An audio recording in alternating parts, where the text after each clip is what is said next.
যে কোনো শিক্ষা প্রতিষ্ঠানের জন্য এই ধরনের প্রবেশপত্রগুলো কিভাবে একদম বেসিক ওয়েতে অর্থাৎ একদম সহজভাবে কিভাবে তৈরি করতে হয় সেটা নিয়ে আমার চ্যানেলে আমি 1 সপ্তাহ আগে এই ভিডিওটা আপলোড করেছি।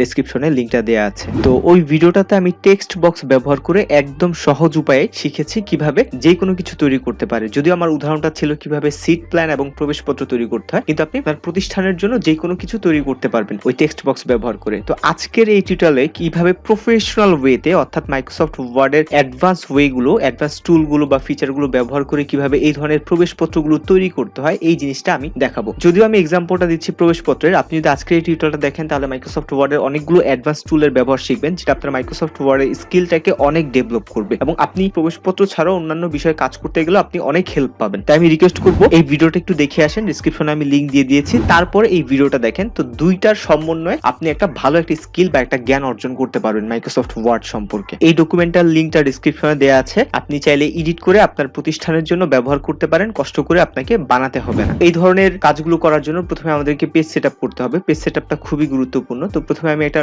নতুন ডকুমেন্ট নিলাম, কন্ট্রোল এন্ড বাটন প্রেস করে। পেজ সেটআপ করার জন্য আমরা পেজ লেআউটে চলে যাব। পেজ লেআউট থেকে এখানে মার্জিন দেখতে পাচ্ছি, আমরা ন্যারোটা নিচ্ছি, নরমালি আসলে বেশি মার্জিন হয়ে যায়, সো ন্যারোটা নিচ্ছি যেহেতু আমাদের দুইটা অ্যাডমিট কার্ড প্রিন্ট করতে হবে। সো ওরিয়েন্টেশন থেকে আমরা পোর্ট্রেটটাই নিচ্ছি। সাইজ থেকে অবশ্যই আমরা A4 পেপারটা নিব, কারণ A4 পেপারে আমরা আমাদের সকল কাজগুলো প্রিন্ট করে থাকি। তো আমাদের পেজ সেটআপের কাজ শেষ। এখন আমরা আমাদের পুরো যে টেক্সটগুলো আছে সেই টেক্সটগুলো আমরা লিখে নিব। তো আমার আগেই লেখা ছিল, সো আমি এখানে পেস্ট করে দিব। তো এখানে একটু আমি বলে রাখি, আপনি অবশ্যই পুরো টেক্সটটা আগে লিখে নেবেন, কারণ লিখবেন তারপর হচ্ছে টেক্সটগুলোকে কাস্টমাইজ করবেন, এভাবে কিন্তু সময় যায়। প্রথমে আমরা কিবোর্ডে হাত রাখি, সো হাত রেখে হাতের কাজটা শেষ করে ফেলবো, তারপর মাউসের কাজটাতে যাব। সো একবার কিবোর্ডে হাত রাখবো, তারপর মাউসে রাখবো, এডিট করবো, এই কাজটা আমাদের দরকার নেই। তো এর আগে আমি একটু বলিনি, এর আগের টিউটোরিয়ালটা আমি টেক্সট বক্স ব্যবহার করে বানিয়েছি, আর এটা বানাচ্ছি হচ্ছে একটু অ্যাডভান্স হয়ে। কোনো টেক্সট বক্স আমি এখানে ব্যবহার করব না। ফন্টের বিষয়টা এর আগেও বলেছি, এখন আমি একটু বলছি। আপনি যদি বিজয় কিবোর্ড ব্যবহার করেন তাহলে শুধু নাম দিয়ে ফোনটা ব্যবহার করবেন, আর যদি আপনি অন্য কোনো কিবোর্ড ব্যবহার করেন, যেমন অব্র কিবোর্ড ব্যবহার করছি, তো আমরা নিকশ ফোনটা ব্যবহার করব। সো এই ফোন থেকে আমি এখানে নিকশ ফোনটা সিলেক্ট করে দিচ্ছি। আর এই যে উইন্ডোটা দেখতে পাচ্ছি প্যারাগ্রাফ, পাবো হচ্ছে পেজ লেআউটে। পুরো টেক্সটটা সিলেক্ট করে এখান থেকে সবগুলো হচ্ছে আমরা 0 করে দিব আপাতত। আর ফোন সাইজটা আমরা জানি যে ফোন সাইজ সাধারণত 16 থাকে, তো আমরা একটু বড় করে নিব। মাদ্রাসার নামটাকে আমরা অন্য একটা ফোন ব্যবহার করতে পারি। এর আগের টিউটোরিয়ালে আমি কোহিনুর বাংলা ব্যবহার করেছি, এখন আমি অন্য একটা ফোন ব্যবহার করছি। এই ফোনটার নাম হচ্ছে ভালুদা, আমি উচ্চারণটা ভুল করতে পারি, এটা হচ্ছে এই ফোনটা, আর বাকিগুলো নরমাল ফোনটি থাকবে। পুরো টেক্সটটাকে আমরা সিলেক্ট করব। তো সিলেক্ট করার আগে একটা কাজ করব, মাঝে কার্সারটা এখানে রেখে একটা ইন্টার বাটন প্রেস করব, আরেকটা প্রেস করি, দুটো ইন্টার বাটন প্রেস করব। কিভাবে বুঝবো এখানে ইন্টার হয়েছে? এই শো এন্ড হাইড এটাকে ক্লিক করে দিব। শো এন্ড হাইড এর কাজটা জানার জন্য আপনি আমার চ্যানেলে এই ভিডিওটা দেখে আসতে পারেন। এটা একটা অ্যাডভান্স টুল, আমি যেহেতু আজকে অ্যাডভান্স কাজ নিয়ে কথা বলছি, সো এটা জানলে আপনার কাজগুলো অনেক সহজ হয়ে যাবে। সো দুটো ইন্টার নিয়েছি, তাই দুটো ডট দেখা যাচ্ছে। পুরো টেক্সটটাকে আমরা এভাবে সিলেক্ট করব। সিলেক্ট করে আমরা এই যে আইকনটা দেখতে পাচ্ছি, তো আমরা এই আইকনটাতে ক্লিক করব। এই আইকনটাতে ক্লিক করে আমরা এই অল বর্ডারে ক্লিক, অবশ্যই আমাদের পুরো টেক্সটটা সিলেক্ট করতে হবে। পুরো টেক্সটটা সিলেক্ট না করলে ঝামেলা হবে, এখন ঝামেলা হয়েছে। এখান থেকে অল বর্ডারে ক্লিক করলাম, সবগুলোতে বর্ডার চলে এসেছে। আমাদের সবগুলোতে বর্ডার দরকার নেই, আমরা এখানে ক্লিক করে আউটসাইড বর্ডার, তাহলে আমাদের পুরো টেক্সটের চারপাশে একটা বর্ডার আসবে। সো আমরা এখন এই পুরো টেক্সটটাকে সিলেক্ট করলাম, সিলেক্ট করে এখানে ক্লিক করতে পারি, অথবা শর্টকাটটা দেখতে পাচ্ছি সেন্টার আনার জন্য কন্ট্রোল ই বাটন প্রেস করলে আমাদের কাজ হয়ে যাবে। ফোনটাকে আমি একটু বড় করে দিই। তো এখন চারপাশে যে বর্ডারটা এনেছি, এই বর্ডার প্রফেশনাল দেখা যাচ্ছে না, আমরা একটু প্রফেশনাল করার জন্য এখানে আবারও ক্লিক করলাম। এখান থেকে বর্ডার এন্ড শেডিং এই জায়গাটাতে আমরা ক্লিক করব। ক্লিক করার পর আমরা এই জায়গাটা দেখতে পাচ্ছি, এখান থেকে মোটা করা যাবে। তার আগে আমরা একটু ডিজাইন বর্ডার নিই, এই তিনটা বর্ডার নিলাম, আর এখানে 3pt আছে আর কি। পিটি মানে হচ্ছে এটার মোটা কতটুকু হবে। এখানে এটা চলে আসলো কেন? কারণ আমাদের মাউসের কার্সারটা এইখানে রাখতে হবে, তাই না? এই জায়গাটাতে রাখতে হবে অবশ্যই। আবার চলে যাই বর্ডার এন্ড শেডিং, এই স্টাইল থেকে আমাদের বর্ডার নিতে হবে। একদম নিচে স্ক্রল করে আসলাম, অনেকগুলো বর্ডার আছে, আপনি যেটা ভালো লাগে ওটা নিতে পারেন। আমি এই যে এটা সিলেক্ট করলাম, এখান থেকে 3pt বেশি হয়ে যায়, আমি 2pt নিলাম। আপনি যে কোনো একটা নিতে পারেন, আপনি একটু চেক করে দেখতে পারেন। এখন যে বিষয়টা নিয়ে কথা বলবো এটাকে বলা হয় ট্যাবস পজিশন। ট্যাবস পজিশন নিয়ে আমার চ্যানেলে দুইটা ভিডিও আছে, এই যে এই দুইটা ভিডিও ডেসক্রিপশনে লিংক দেওয়া আছে। এই ভিডিওগুলো একটু দেখে আসলে মাইক্রোসফট ওয়ার্ডের কাজ করা আপনার জন্য অনেক সহজ হয়ে যাবে। আপনি যদি কোনো পাবলিকেশনে কাজ করেন, অথবা আপনার যদি কোনো সাইবার ক্যাফে থাকে বা কম্পিউটার দোকান থাকে, তাহলে অবশ্যই বলবো ট্যাবস পজিশনের ভিডিওটা দেখে আসেন, তাহলে আপনার অনেক হেল্প হবে। পুরো টেক্সটটাকে আমরা সিলেক্ট করব। সিলেক্ট করে এই জায়গাটা থেকে এটাকে বলা হয় লেফট ট্যাব। মাউসের কার্সারটা এখানে রাখলে আমরা বুঝতে পারছি। সো আমি এটা এগুলো ডেসক্রাইব করব না, এখানে ক্লিক করে আমরা রাইট ট্যাব সিলেক্ট করব। সো ক্লিক করতে এখন আমাদের এখানে রাইট ট্যাব আছে। সো রাইট ট্যাব সিলেক্ট করে এই টেক্সট তিনটা আমরা সিলেক্ট করেছি, নিচেটা কেন করিনি আপনি একটু পরে জানতে পারবেন। তারপর এই যে রুলার, এই রুলারটা যদি আপনার দেখা না যায় তখন ভিউ থেকে আপনি যে রুলার দেখা যাবে না, এখানে ক্লিক করলে এখন আমরা যে কাজটা করব এই জায়গাটাতে একটা রুলার দিয়ে দিব। তো রুলার দিয়েছি, এখন রুলারের এই জায়গাটাতে ডাবল ক্লিক করব। ডাবল ক্লিক করার পরে আমরা এখানে নাম দেয়া আছে, এখানে আমরা যে ডট সেট দেন ওকে করে দিব। এই যে পরীক্ষা এই জায়গাটাতে আমরা কি করব, একটা ট্যাব বাটন প্রেস করব, তাহলে দেখবো যে এটা ডট ডট চলে এসেছে, তাই না? নামের এই জায়গাটাতে আমরা ট্যাব বাটন প্রেস করলাম, আর একটা ডট ডট চলে আসলো। রোল এই জায়গাটাতে একটা ট্যাব বাটন প্রেস করলাম, কিন্তু সমস্যা হয়েছে শ্রেণী আরেকটু সামনে আসবে, তো শ্রেণীর জন্য আমরা আরেকটা ট্যাব দিলাম, এই জায়গাটাতে ক্লিক করব, আবার ডাবল ক্লিক করব এই জায়গাটাতে। এই শ্রেণী হচ্ছে 3.5, সো 3.5টা সিলেক্ট করব করে ডট দেন সেট। আর 7 এ যদি ক্লিক করি অলরেডি ডট ডটটা দেয়া আছে, সেট দেন ওকে। রোলের ডট ডট এসেছে, আর এই জায়গায় এসে আরেকটা আমরা ট্যাব বাটন প্রেস করব। সো এটাকে বলা হয় ট্যাব পজিশনের কাজ। ট্যাব পজিশন আরো অনেক কাজ আছে, সেগুলি তো অবশ্যই ভিডিওটা দেখে আসবেন আশা করি। তো এখন আমরা শিখবো এই যে প্যারাগ্রাফ স্পেসিং, এটার কাজ। পেজ লেআউটে যাব, পেজ লেআউট থেকে এখানে প্যারাগ্রাফ স্পেসিংটা পাবেন। সো এটাকে আমি হোমে নিয়ে এসেছি, আমাদের কাজে খুব লাগে। সো এই জায়গাটাতে মাউসের কার্সারটা রেখে আমরা এই উপরে আমরা স্পেসিং দিব, তাহলে এই লেখাটা উপরে চলে আসবে। এই যে এই তিনটা আমরা সিলেক্ট করব, এখানে স্পেসিং কম হয়ে গেছে, আমরা উপরে দিলাম 6, নিচেও দিলাম 6, তাহলে একটু বেশি স্পেস হয়েছে, এখন ভালো লেখা যাবে। তো এখন এই যে মুহতামিমের স্বাক্ষর, এই জায়গাটাতে আমরা অ্যাডভান্স ওয়েতে উপরে একটা আন্ডারলাইন দিব। আমরা যে কাজটা করি সাধারণত, আমরা যে শেপ নেই, শেপ নিয়ে জাস্ট আমরা এই যে এই জায়গাটাতে এঁকে দিই, কিন্তু আমরা এই কাজটা করব না, আমরা আজকে অ্যাডভান্স ওয়েতে শিখছি। তার আগে আমরা এই যে এই টেক্সটটা আছে, এই টেক্সটটাকে আমরা কর্নারে নিয়ে যাব। সো কর্নারে নেওয়ার জন্য আমরা কি করি, আমরা স্পেস বাটন এভাবে প্রেস করতে থাকি, তাই না? এটা করা যাবে না, এই দেখেন তাহলে এখানে কতগুলো স্পেস নিয়েছে, তাই না? এই স্পেস এটা করা যাবে না, এটা খুবই আনপ্রফেশনাল একটা সিস্টেম। আমরা ট্যাবস পজিশনের কাজ জানি, ট্যাবস পজিশন আমরা ব্যবহার করি। আমরা একটা এখানে রাইট ট্যাব দেওয়া আছে, সো আমরা এখানে কি করব, এখানে একটা রাইট ট্যাব দিয়ে দিব। তারপর এই জায়গায় এসে আমরা এটা ট্যাব বাটন প্রেস করব, তাহলে দেখবে এটা একদম কর্নারে চলে এসেছে, তাই না? এখানে কিন্তু ডট ডট আসেনি, তাই না? ডট ডট কেন আসেনি? কারণ হচ্ছে আমরা যদি লেফট ট্যাবে ক্লিক করি তাহলে দেখবো যে আমরা ডট ডট সিলেক্ট করিনি, আমরা করব না, এই কারণে আসেনি। আমি বলেছি এটার উপরে একটা আন্ডারলাইন হবে, এটা আমরা কিভাবে দিব, আমরা এটা সিলেক্ট করব, সিলেক্ট করে আমরা ইনসার্টে যাব, ইনসার্ট থেকে আমরা ইকুয়েশনে যাব, ইকুয়েশনের এই জায়গাটাতে ক্লিক করব, ইকুয়েশনে আমরা ক্লিক করব। ইকুয়েশনে ক্লিক করার পর এই যে ইকুয়েশন ট্যাবে ক্লিক করলে আমাদের এই উইন্ডোটা আসবে। এই উইন্ডো থেকে আমরা অ্যাকসেন্ট দেখতে পাচ্ছি, অ্যাকসেন্ট থেকে একদম নিচে স্ক্রল করে চলে আসবে। আমার ল্যাপটপ একদম স্লো করছে, আমার ল্যাপটপটা খুবই আসলে লো কোয়ালিটির, সামান্য একটা মাইক্রোসফট ওয়ার্ড চালাতে গেলে অবস্থায়। সো এখান থেকে নিচে এটা আমরা দিব না, এটা দিয়ে সাধারণত যোগ বিয়োগ গুণের প্রশ্নগুলো করা হয়, আমরা এইটা ব্যবহার করবো আর কি। সো এখান থেকে আমরা এটা সিলেক্ট করে দিলাম, রাইট? কি একটা সমস্যা হয়েছে, তাই না? তো তাহলে একটা কাজ করি, আমরা এই পুরো টেক্সটটাকে আগে কাট করে রাখি, কাট করে আবারও আমরা ইনসার্ট থেকে ইকুয়েশনে চলে যাই, যেহেতু কাজ হয়নি। সো অ্যাকসেন্ট স্ক্রল করে নিচে চলে আসলাম। এখন এই যে এই জায়গাটাতে আমি আমার টেক্সটটাকে পেস্ট করে দিলাম, ঠিক একইভাবে। তাহলে আমরা এখানে একই কাজ করি। এখন একটা সমস্যা আপনি ফেস করবেন, যখন এই টেক্সটের আপনি ফন্টটা চেঞ্জ করতে যাবেন, আমরা নিকোস ফন্টটা ব্যবহার করছি, এখানে ফন্ট চেঞ্জ হবে না। সো এটার জন্য আমরা যেটা কাজ করব, তিনটা ডট দেখতে পাচ্ছি, এখানে সিলেক্ট করে এবি টেক্সট, এটা মাইক্রোসফট 7 এর মনে হয় এবিসি টেক্সট বা নরমাল টেক্সট থাকতে পারে। সো এই জায়গাটাতে আমরা ক্লিক করে দিব। এরপর যদি আমরা ফন্টটাকে চেঞ্জ করে সুতুনি এমজি ফন্ট অথবা যেই ফন্টটা দিই, আমি নিকোসটা দিলাম, এখন কিন্তু ফন্ট চেঞ্জ হয়েছে। আবার এটা সিলেক্ট করলাম, একইভাবে এটাকেও আমরা ফন্টটাকে নিকোস ফন্ট সিলেক্ট করে দিব। সো ওকে, সো এখন এই যে শো এন্ড হাইড, এটাকে আমরা অফ করে দিব। তো এখন এই টেক্সটটাকে আমি একটু এডিট করি, এখানে 23 ইং হবে। দ্বিতীয় সাময়িক পরীক্ষা আমাদের এটা হয়তো লাগবে না, কারণ এই জায়গাটাতে হচ্ছে আমরা দ্বিতীয় সাময়িক তৃতীয় সাময়িক এই কথাটা লিখে দিব। ওকে, সো এখন এই যে প্রবেশপত্র, এই প্রবেশপত্রটাকে একটা টেক্সট বক্সের মধ্যে আনবো, এবং আজকের টিউটোরিয়ালে আমি কোনো টেক্সট বক্সের ব্যবহার করছি না, আমি অ্যাডভান্স হইতে দেখা প্রফেশনাল কাজে টেক্সট বক্স ব্যবহার করলে বেশ কিছু সমস্যা হয়। সো আমরা এটা সিলেক্ট করব, আবারও একইভাবে আমরা ইনসার্টে যাব, ইনসার্ট থেকে ইকুয়েশনে চলে যাব, ইকুয়েশন থেকে আবার অ্যাকসেন্টে চলে যাব।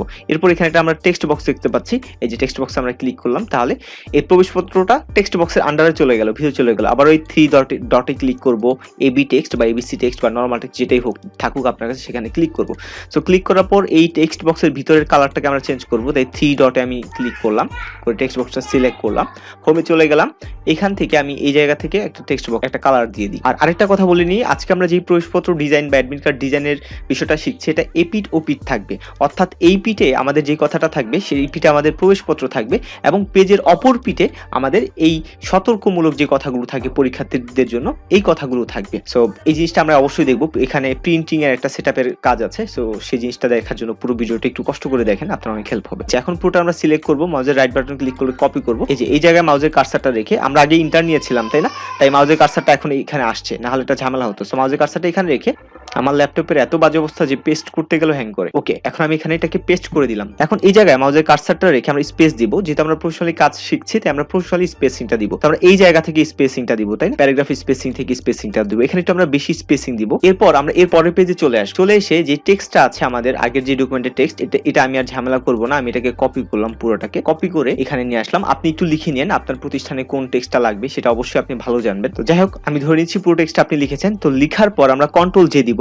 কন্ট্রোল জে দিলে এই টেক্সটটা সুন্দর মতো জাস্টিফাইড হয়ে যাবে, তাহলে দেখতে ভালো দেখা যাবে। নিয়ে এই জায়গাতে এসে একটা ইন্টার বাটন প্রেস করব, প্রেস প্রেস করে আমরা আবারও নিচে নিয়ে আসবো। সো নিচে আনার পরে আমরা এই যে এই জায়গা থেকে স্পেসিং দিব। অবশ্যই আমরা অন্য কোনো ভাবে স্পেসিং দেওয়ার চেষ্টা করব না। এটা একটা A4 পেপার এবং একটা A4 পেপারের দুইটা অ্যাডমিট কার্ড বা অন্য যে কিছু হতে পারে। তো আমাদের এই জায়গাটাতে কাটতে হবে। তো কেচি দিয়ে যখন কাটবে তখন এই পেজটাকে মাঝখান থেকে ফোল্ড করেই কেটে ফেলতে পারে, এটাও করতে পারে, অথবা আমি আরেকটা সিস্টেম দেখাচ্ছি তাহলে আপনার জন্য আরো সুবিধা হবে। তো আমরা এখান থেকে একটা শেপ নিব। শেপ নেওয়ার পরে কিবোর্ডে শিফট বাটনটা প্রেস করে ধরে এখানে ড্র্যাগ করব। তাহলে এখানে একটা আন্ডারলাইন চলে আসলো এবং আন্ডারলাইনটা আমি কোনোভাবে সিলেক্ট করতে পারছি না। এই সমস্যাটা প্রায় হয়, আমি যখন কোনো শেপ ব্যবহার করি তারপর আমি এটা সিলেক্ট করতে পারি না। তো সিলেক্ট করার জন্য আমরা যেটা করব, পেজ লেআউটে যাব, এখান থেকে সিলেকশন প্যান নামে একটা টুল আছে, এখানে আমরা ক্লিক করব।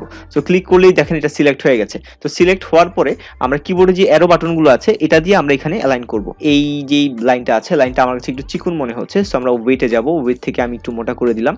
আবারও শেপ লাইন থেকে ড্যাশে যাব, ড্যাশ থেকে আমরা এখান থেকে এই ডট ডটটা আমরা দিয়ে দিলাম এবং এটা আবার সিলেক্ট করা আছে। সিলেক্ট না করলে এখানে ক্লিক করে সিলেক্ট করে নিব। কালার থেকে আমি ফেডিং কালার, একটু বিবর্ণ কালার এখানে আমি সিলেক্ট করে দিচ্ছি এবং আমার কাছে একটা কেচির ছবি আছে, এই কেচিটা এখানে দিয়ে দিই, তাহলে বোঝা যাবে কাটতে হবে। তো কেচির ছবিটা যখন ড্র্যাগ করলাম তখন আমার পুরো পেজ সেটআপ নষ্ট হয়ে গেছে। তো কেচির ছবিটা সিলেক্ট করব, সিলেক্ট করে এই জায়গা থেকে বিহাইন্ড দি টেক্সট এটা সিলেক্ট করে দিব, তাহলে আর সমস্যা হবে না। তারপর আমরা একদম ছোট করব, এই লাইনটার উপরে আমরা দিয়ে দিব। তো আরো একটা আমার কপি করার জন্য আমি কন্ট্রোল সি এবং কন্ট্রোল ভি দিয়ে কপি পেস্ট করতে পারি। কিবোর্ড থেকে কন্ট্রোল বাটনটা প্রেস করে ধরে রেখে যখন আমরা এই অবজেক্টের উপরে আনবো তখন দেখবো যে আমাদের মাউসের উপরে একটা প্লাস আইকন আসবে। কিবোর্ড থেকে আমি কন্ট্রোল বাটনটা প্রেস করে আমি কেচি যে আইকনটা আছে এটাকে ড্র্যাগ করে আমি 3টা করে দিব। এটাকে সিলেক্ট করব, তারপর কি মাউসের রাইট বাটনটা ক্লিক করে আমরা গ্রুপ করে নিলাম। এখানে আমি হয়তো লিখে দিলাম line, just that's it. So এখন আমরা বুঝতে পারছি আমাদের এই জায়গাটাতে কাটতে হবে। আমরা লাইনটাকে সিলেক্ট করব, তারপর আবারও কিবোর্ডে কন্ট্রোল বাটনটা প্রেস করে আমরা ড্র্যাগ করে আরেকটা টেনে নিয়ে আসবো, তাহলে নিচেও আরেকটা আসবে। সো এই নিচে আমরা এখানে আরেকটা দিয়ে দিব। এখানে আরেকটা কথা বলিনি, এখানে ভিউতে ক্লিক করব, ভিউতে ক্লিক করে যে মাল্টিপল পেজ এখানে আমরা ক্লিক করব। এই প্রবেশপত্রটার পিছনে যে প্রিন্টটা হবে সেটা হচ্ছে এই টেক্সটটা প্রিন্ট হবে। এটার অ্যালাইনটা ঠিক আছে কিনা, ঠিক নেই, তাই আমি হোমে যাব, হোম থেকে গিয়ে এটা বাড়িয়ে দিই। কাজ হচ্ছে না, একটা ইন্টার দিয়ে নিই, ইন্টার দিলে কাজ হবে। তারপর হচ্ছে এটাকে আমি কমিয়ে দিয়ে, এখন এই যে প্রবেশপত্রটার মাঝামাঝি আছে, যখন এই পেজটা প্রিন্ট করব এবং এই পেজটা প্রিন্ট করব তখন এইটার পিছনে আমাদের এই টেক্সটটা চলে আসবে। ওকে, সো এটা চলে এসেছে এবং এইটার বরাবর এখানে আবার আমরা স্পেসিং দিব। আমরা ইন্টার দিব না এইভাবে, হ্যাঁ, ইন্টার দিলে একটু সমস্যা আছে, এটা আনপ্রফেশনাল হয় এবং কি কি সমস্যা হয় সেটা আপাতত আমি আজকে না বলি, অন্য কোনদিন বলবো। সো স্পেসিং 162 হয়ে গেছে, আমরা একটু মাপ করে নিই, তাই না?